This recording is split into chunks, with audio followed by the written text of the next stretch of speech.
Our story begins as our super stories do, with a plot of planetary proportions. This time, Mars is in view. On the fourth planet, the one after Earth, there is a secret lab that has lots of worth. The fourth planet is called Mars, and the lab is called ERPS. Erp the Martian doesn't build cars, and candy bars make Erp burp. Erp is an engineer and lactose intolerant, meaning milk makes him gassy as he builds things with his crescent wrench a lot of it. All alone lived Erp on the great Martian plain. Erp here is a super villain with a robotic plot brewing in his big Martian-y brain.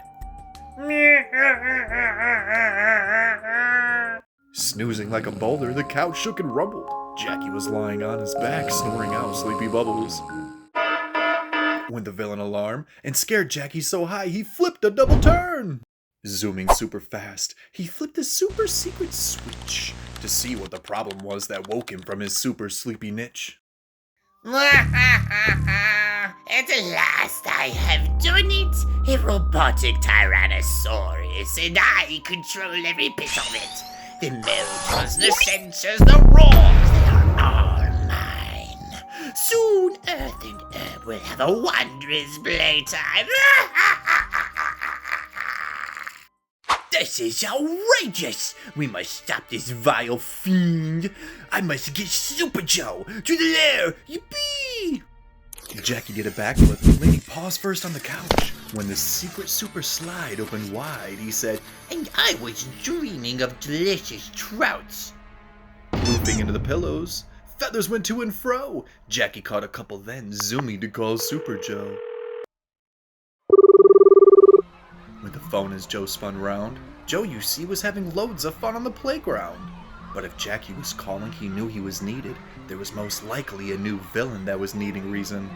Pardon me, Miss Peterson. I don't mean to be rude. I need to use the restroom. May I be excused? Looking up from her comic book, she pulled out the hall pass. Make sure when you're done that you wash both of your hands. Zooming down the hall, Joe put a secret code in his locker, which opened a door to a super secret compartment. Inside was an assortment of things Super Joe may need to prepare before he embarks upon the next mighty deed. Zooming up through a chimney made special just for him, Joe called Jackie on the headset and said, I'm on the way, my bestest friend. Roborex's roar shook the whole of Mars. Erb laughed an evil laugh before he jumped into his evil Martian car.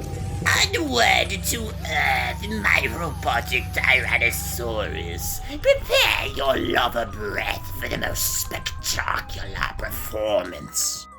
With that, the two villains rocketed off of their piece of granite. Faster and faster they went as they zoomed towards our little blue planet. Then the mighty crash shook all of Townsville, causing the mayor to knock out his monocle. Oh, that sounded like scraping metal. The people got scared and yelled for a super helper. Why, yes, Robosaurus, we have arrived upon the river. Let's begin Earp's playtime to melt this murky dribble. Erp and Robo marched right up to the door of Townsville's ice cream shop, frozen cones galore. Erp then said through his ultra voice-o-meter that, I demand you surrender every single tasty flavor. Realizing that no one was inside of the store, Erp commanded, Rex, unleash your ultra magma roar!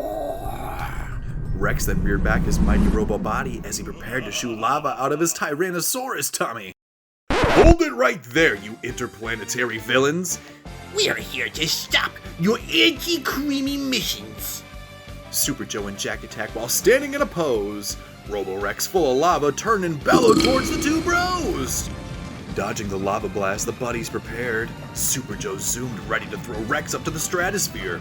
Jackie dodged the flow and rolled to his majig. He jumped inside as it transformed into a super armored rig. Now I see your true hero colors. Prepare for the pain of my mini dino runners. Out of Earp's ship came many little dino droids, all red-eyed and ready to destroy. Not so fast, said Super Joe full of vigor. You will surrender now, else this will end all the quicker. Erp leaned back and laughed. You actually think you stand a chance? Before the fight began, Robo saw classic kids with ice cream cones in hands. Robo, his programming trained him only to destroy, but looking closer, there he saw children full of joy. Something deep inside the Rex irrevocably changed. His eyes, once red, turned a hue of blue as he looked on Erp with questioning rage. The Rex he did pleaded, but Erp retorted a mean, "Perform a full recalibration!" The Rex had twitched and wiggled and stammered. As the command took hold, it altered its identity pattern. Then, with a massive turn, it said rather enamored,